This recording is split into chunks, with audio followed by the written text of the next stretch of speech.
just wanna run, hide it away.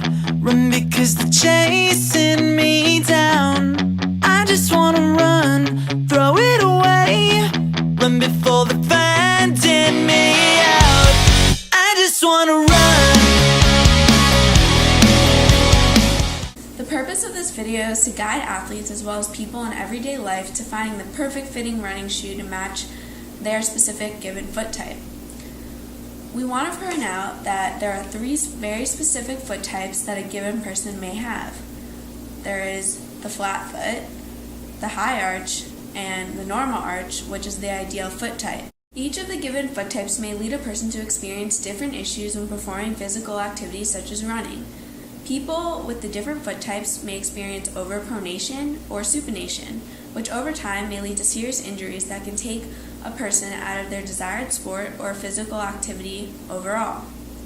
A key problem with not knowing one's true foot type is that this causes confusion when entering the shoe buying process and can cause physical issues if one is in the wrong shoe, rather than enhancing performance and maintaining optimal physical conditions when put into the proper shoe.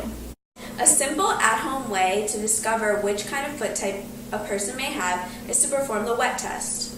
The wet test is a simple procedure where you take a pan of water, dip your foot in, and then place it onto a thick piece of paper. When you lift your foot up, you can see if your whole foot is on there, meaning you have a flat foot, if part of your foot is on there, which means you have a normal arch, or if your foot breaks up into little segments on the paper, meaning you have a high arch. This way, you know exactly what shoe you can go to look for when you go to purchase a running shoe. As you can see, the first person to perform the test had a flat foot because you can see almost their entire footprint, which means they're probably an overpronator.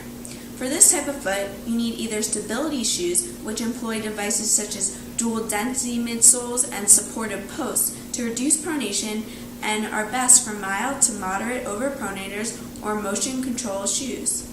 The second person to perform the test had a normal or medium arch because you could see about half of their arch on their footprint, and they are considered a normal pronator. As a normal pronator, you can wear just about any shoe, but may be best suited to a stability shoe that provides moderate arch support.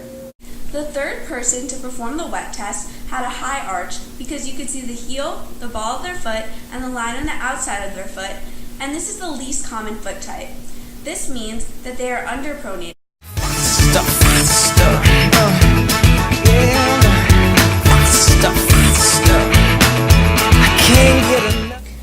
As we've been discussing, there are three specific foot types: the flat foot, the normal foot, and the overarched foot.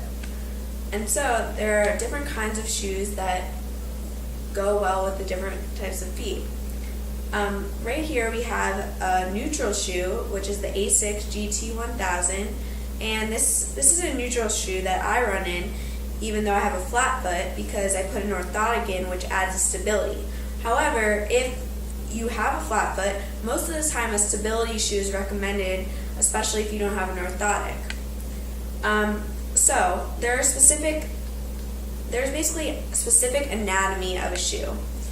There's the toe box, the tongue, the midsole, the posts, the air unit, the heel cup or heel counter, and they all help to make the shoe keep a person safe while performing physical activity, as well as function for whatever kind of foot you have and what your foot does. The anatomy of typical running shoes contains posts. The posts add stability to a shoe by preventing pronation or supination. They hold the foot firm while running and exercising.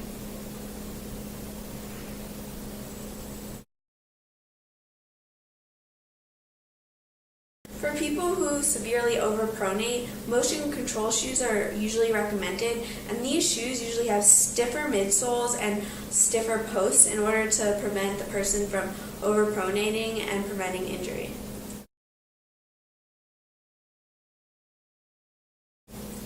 The heel cup is the stiff cup-like shaped area at the back of a shoe. This helps with stability as well and also prevents pronation.